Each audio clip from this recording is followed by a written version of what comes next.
Les gars, ceci va être l'une des vidéos les plus importantes que vous allez pouvoir voir. Et si je vous disais que j'étais en mesure de cibler le jour exact, le moment exact où le Bitcoin est parti dans une course complètement parabolique l'année dernière? Et si je vous disais que pour le moment, je suis en train de voir exactement la même chose qui se prépare? Les gars, je m'en fiche si vous êtes à fond sur le Bitcoin en ce moment, je m'en fiche si vous ne jurez que par les altcoins ou que sais-je, voilà une vidéo qui va être super importante, quoi qu'il en soit. Donc parlons un peu de tout ça, ensuite on va parler un peu de l'Ethereum et je vous montrerai un peu ce que les whales sont en train de faire en ce moment également. Donc bienvenue à tous, je m'appelle Maxime et je vous apporte chaque jour des nouvelles vidéos en français sur les crypto-monnaies en vous apprenant comment vous faire de l'argent sur ce marché. Si vous êtes nouveau sur cette chaîne, alors soyez sûr de vous abonner et d'activer la cloche dès maintenant. Et aussi votre petit rappel qu'on a ouvert le salon Telegram en français, donc n'hésitez pas à venir nous dire bonjour, vous trouverez le lien pour le faire dans la description. Alors pourquoi est-ce que je vous montre toutes les vieilles vidéos de la chaîne principale ici? Pourquoi est-ce que je vous parle de ça? Pourquoi est-ce que je vous montre les vidéos qui ont été postées sur la chaîne en anglais il y a plus d'un an? Eh bien parce que, comme je viens de vous le dire, j'ai posté une vidéo spécifique qui s'appelait comme ceci: Urgent, le Bitcoin va monter la semaine prochaine, regardez ça avant le 26 novembre. Donc, ceci a été posté le 25 novembre 2020, et ici c'était tout juste après avoir commencé la chaîne principale, et c'est aussi une des raisons principales pour laquelle la chaîne a autant grandi. Donc voilà un peu l'idée de cette vidéo. Évidemment, je ne vais pas vous la repasser en entier, mais je vais plutôt vous montrer... voilà aussi un tweet que j'ai posté sur Twitter, donc n'hésitez pas à venir m'y suivre. Mais ça a aussi été posté il y a un an. Je vous montrais ce tweet dans cette vidéo l'année dernière. Et là, je vous disais alors, je pense que très bientôt, mais spécialement à partir du 27 novembre, on va commencer à voir le Bitcoin pousser à la hausse. Je pense que l'élan va s'accentuer durant les semaines à venir, et ce jusqu'au 4 décembre avant qu'on ne continue encore plus haut. Voilà en gros ce que je vous disais dans cette vidéo, mais revenons au prix du Bitcoin à cette date spécifique alors. Donc nous y voici, novembre 2020, il y a donc un an. Souvenez-vous de ce que je disais, je vous ai dit que durant le 27 novembre, on allait assister au Bitcoin qui allait pousser vers le haut, et voilà où s'est trouvé le creux. Le fond absolu après cette consolidation s'est en fait trouvé entre le 26 et le 27 novembre avant qu'on assiste à cette énorme poussée parabolique pour le Bitcoin. Mais alors comment? Pourquoi est-ce qu'on allait assister à une grosse poussée de la part du Bitcoin ici durant l'année dernière? Et pourquoi est-ce que je pense qu'on est sur le point de voir la même chose se passer cette année? Eh bien avant qu'on ne parle de tout ça les gars, je voulais juste vous parler un peu du prix du Bitcoin ici sur le plus court terme. Alors, le Bitcoin est actuellement toujours en train d'avoir pas mal de mal à dépasser notre boîte orange, ok? Donc on a simplement cette consolidation en ce moment, et je pense bien que c'est vraiment le calme avant la tempête, comme vous allez bientôt le voir dans le reste de cette vidéo.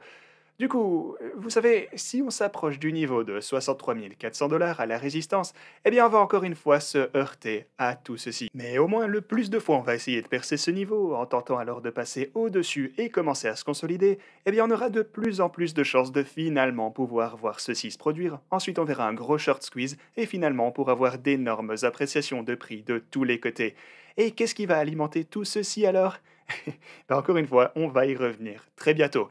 Aussi, voilà autre chose, c'est que lorsqu'on verra une percée au-delà du précédent all-time high, on voit généralement de toutes grosses poussées pour le Bitcoin. Voilà aussi quelque chose qu'il faut garder en tête, et parlons un peu de tout ceci dès maintenant. Pourquoi est-ce qu'on a assisté à une grosse poussée de la part du Bitcoin durant le 27 novembre 2020, et pourquoi est-ce qu'on est sur le point de voir la même chose?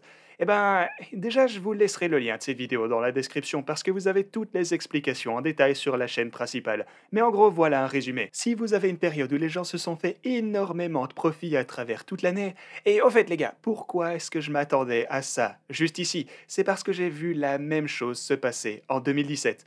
Ok, donc en 2017, eh ben allons simplement voir en novembre 2017 en fait. Nous y voilà, donc le mois de novembre du précédent cycle haussier. Et regardez-moi cette course de malade. De 5000 dollars, on est monté jusque à peu près 20 000 dollars. Ça représente 270% de gain à partir de ce point en novembre. Donc voilà, j'ai vu la même chose se passer en 2017 et c'est pourquoi je vous avais averti de tout ça durant l'année dernière et c'est pourquoi je viens vous redire la même chose ici en 2021. Parce que lorsque vous avez un bull run, comme on l'a vu en 2020 ainsi qu'en 2017 du coup, eh bien pas mal de gens vont se retrouver avec énormément de profits. Donc lorsque les gens se font beaucoup d'argent, il y a de l'élan haussier sur le marché et là vous avez un événement majeur à ce moment. Et encore une fois, les gens m'ont traité de fou lorsque j'ai parlé de tout ça dans ma vidéo de l'année dernière et les gens vont dire que je suis fou une fois encore cette année. Mais tout ça, c'est lié à Thanksgiving. Voilà les gars, c'est en raison de Thanksgiving, et je vous ai un peu parlé de tout ça dans mes quelques dernières vidéos également, mais ouais voilà, Thanksgiving prend place le 25 novembre. Donc, selon moi, le 25 novembre ainsi qu'après cette date, et d'ailleurs c'est aussi ce que je vous disais juste ici, je vais vous mettre ce tweet également dans un moment, mais donc je pense qu'on va voir le Bitcoin commencer à décoller dans ces environs, parce que toutes ces personnes qui se sont fait énormément de profit dans les cryptos, eh bien, ils vont se réunir à ce moment avec leur famille, ils vont passer du temps à parler avec plein de personnes et... Ok, écoutez les gars, on n'a jamais vu autant de reconnaissance et d'intérêt autour des marchés, aux actions, en tout cas selon moi. Donc, les gens se font de l'argent sur les marchés traditionnels, ils se font, oh je sais pas moi, c'est mignon, 10, 15, peut-être 50 ou 100% sur certaines actions dans les meilleurs des cas, et donc ils vont se retrouver à parler avec leurs cousins dégénérés. Ils vont se réunir avec quelqu'un de leur famille qui est dans les cryptos, qui s'est fait lui 10 000% sur un jeton que personne ne connaît, ou alors qui s'est fait 5 000% sur une crypto chien un peu mignonne. Enfin, vous commencez à comprendre, ils vont expliquer à leur famille comment ils ont fait ça, et ces personnes vont alors télécharger un wallet et ils vont eux-mêmes devenir des dégénérés. Donc voilà la raison, et ça n'a pas tant d'importance que... Ok, Thanksgiving c'est juste aux États-Unis, mais alors est-ce que les US sont un marché aussi important? Juste oui, sûrement le plus important d'ailleurs, et ça va vraiment avoir ce genre d'impact, j'en suis pratiquement certain. Et ouais, en fait, on a aussi une chose qui, eh ben, pour le coup, quelque chose d'un peu inquiétant également, mais laissez-moi revenir à tout ça d'ici un moment. Donc, en gros, le 25 novembre, qui est alors dans 18 jours, et c'est pourquoi je vous préviens en avance, assez longtemps avant que ça ne commence vraiment à se passer. Ici, j'avais posté cette vidéo le 25 novembre, donc le jour juste avant, et comptez sur moi pour vous rappeler tout ceci le jour juste avant également, cette fois-ci, mais je veux que vous vous prépariez dès maintenant. Donc, on est juste ici, on se consolide, les gens se sont fait des sommes d'argent pas possibles sur les altcoins jusqu'à maintenant, donc ils vont se réunir avec leur famille et leur expliquer tout ça. Et après, alors je pense qu'on va finir par assister à d'énormes poussées de la part du Bitcoin, nous menant par la suite à d'énormes poussées pour les altcoins également, une fois que le Bitcoin se décidera à souffler un peu. Maintenant, devriez-vous sortir de vos monnaies alternatives et revenir dans le Bitcoin? Eh ben, c'est vrai qu'on a notre support ici en bas, on est sur la dominance du Bitcoin au fait, hein.